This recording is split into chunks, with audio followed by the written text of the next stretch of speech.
Shalom, perkenalkan nama saya Sere Palaki de Gloria Sihite.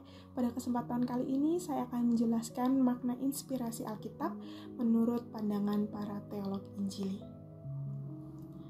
Bagi seorang Kristen, Alkitab merupakan pedoman kehidupan kita. Kita mempercayai bahwa Alkitab diinspirasikan oleh Allah melalui para penulisnya. Selain itu, sebagai tulisan yang diinspirasikan Allah, Alkitab adalah kitab yang benar dan tidak memiliki kesalahan.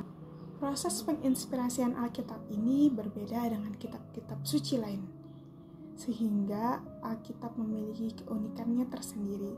Tidak seperti kitab agama lain, Alkitab membutuhkan proses yang panjang dalam proses penyusunan dan penulisannya.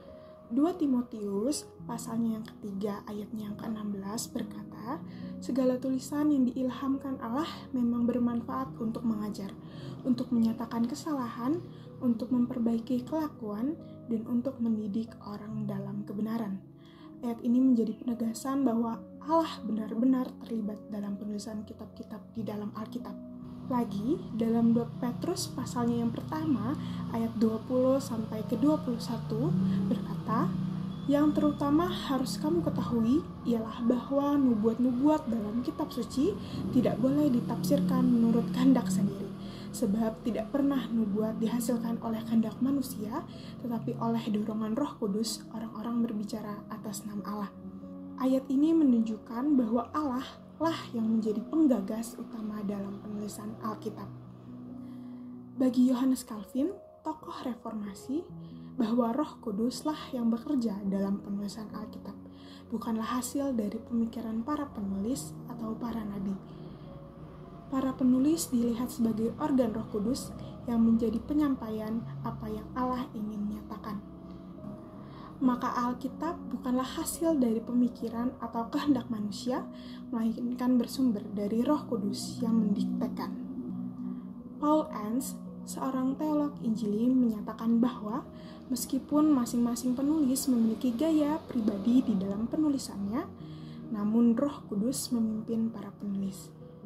Maka Allah masih tetap menjadi pemimpin utama yang berotoritas, terpercaya, dan tidak dapat salah. Kemudian, penginspirasian menurut Millard J. Erickson, Roh Kudus memiliki pengaruh adikodrati bagi para penulis Alkitab, sehingga Alkitab menjadi sebuah tulisan yang tepat mengenai penyataan Allah melalui firman-Nya.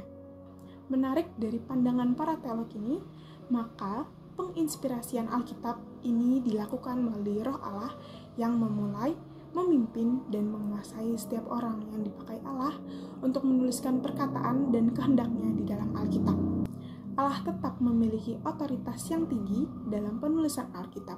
Meskipun ditulis oleh manusia, Allah tetaplah menjadi penulis dan sumber utama bagi Alkitab.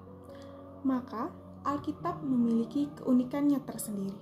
Alkitab tidak turun dari langit atau sebuah tulisan karangan dari manusia. Namun Alkitab adalah sebuah tulisan yang pertama-tama dipelopori Allah dalam penulisannya, melalui tuntunan Roh Kudus. Penulis tidak bekerja sendirian, namun Roh Kudus yang memimpin para penulis Alkitab.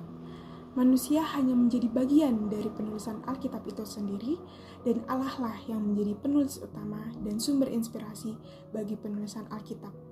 Maka Alkitab dapat dinyatakan sebagai benar-benar firman Allah yang berkuasa, terpercaya, dan tidak dapat salah.